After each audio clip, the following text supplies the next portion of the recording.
Family is supposed to be your foundation. The people who lift you when the world knocks you down. That's what I believed growing up. That blood meant loyalty, and that a shared last name meant shared values. I carried that belief like a badge of honor, especially when it came to the family business.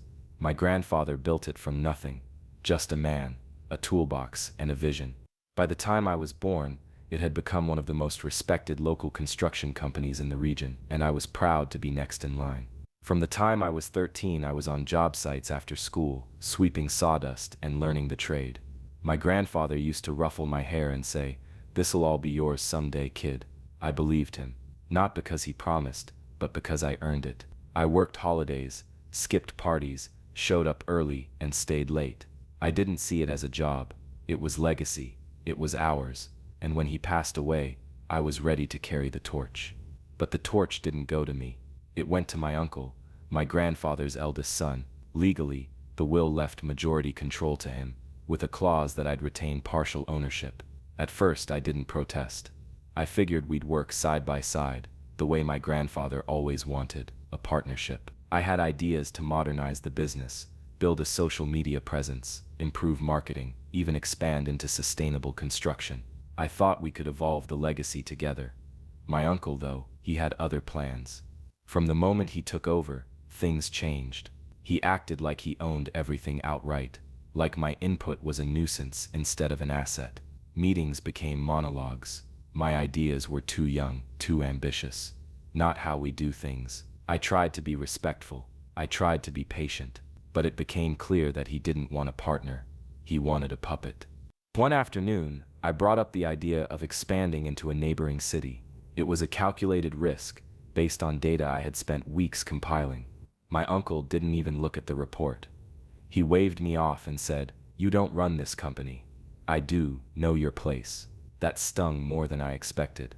Not just because of what he said, but because I saw the glint in his eyes. He enjoyed putting me in mine. A few weeks later, it got worse. He started questioning my hours, nitpicking reports, making sarcastic comments in front of staff. Then came the final blow. He called me into his office and said the words I never saw coming. "You're fired." I laughed, thinking it was a joke. But he slid a formal termination letter across the desk. "It's not personal," he said, smirking. "It's business." But it was personal.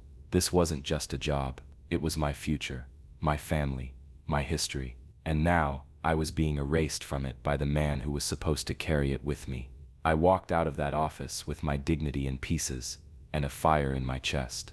I didn't cry. I didn't beg. I just left and silently made a promise to myself. I will build something better, and I'll do it without you. For weeks I couldn't sleep. The betrayal played in my head on repeat.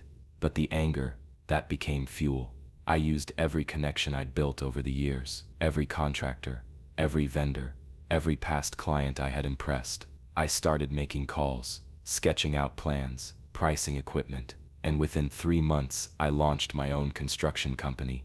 No handouts, no trust funds, just grit, reputation, and vision. The first few months were brutal. I worked out of my garage. I wore every hat: marketing, scheduling, accounting, client management. But I cared about every job. I visited every site. I personally oversaw every project, and word started to spread. He shows up, he listens, he delivers. In the construction world, reliability is currency, and I had plenty to offer. Then, something wild happened. One of our old legacy clients, the kind who used to work with my grandfather, called me, said my uncle's company had delayed their project. Poor communication, sloppy work. "Can you take it over?" they asked. I said yes.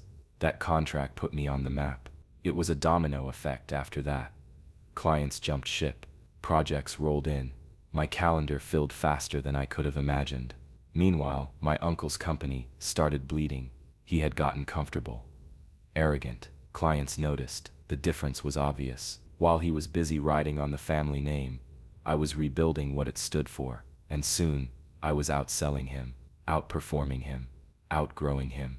16 months after he fired me, I saw a report that my company had officially surpassed his in revenue. I sat in my tiny office, stared at the spreadsheet, and let out a breath I didn't know I was holding. I didn't celebrate with champagne or some fancy vacation. I just sat there, remembering every insult, every door slammed in my face, every time he called me just a kid. And then I smiled. My uncle tried to reach out after that, sent an email saying he was impressed, asked if we could collaborate on a project. I never replied, because some bridges aren't meant to be rebuilt. Some betrayals don't deserve a reunion. He didn't just fire me, he tried to erase me. And now he's the one playing catch up. My mom cried the first time she saw my logo on a billboard. Your grandfather would be so proud, she whispered. I think about that a lot. Not the pride, but the proof that legacy isn't something you inherit.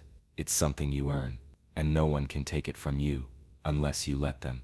So yes, my uncle took over the family business. He fired me, but I started my own, and I built it better, stronger, smarter. Now, I'm not chasing legacy, I am the legacy.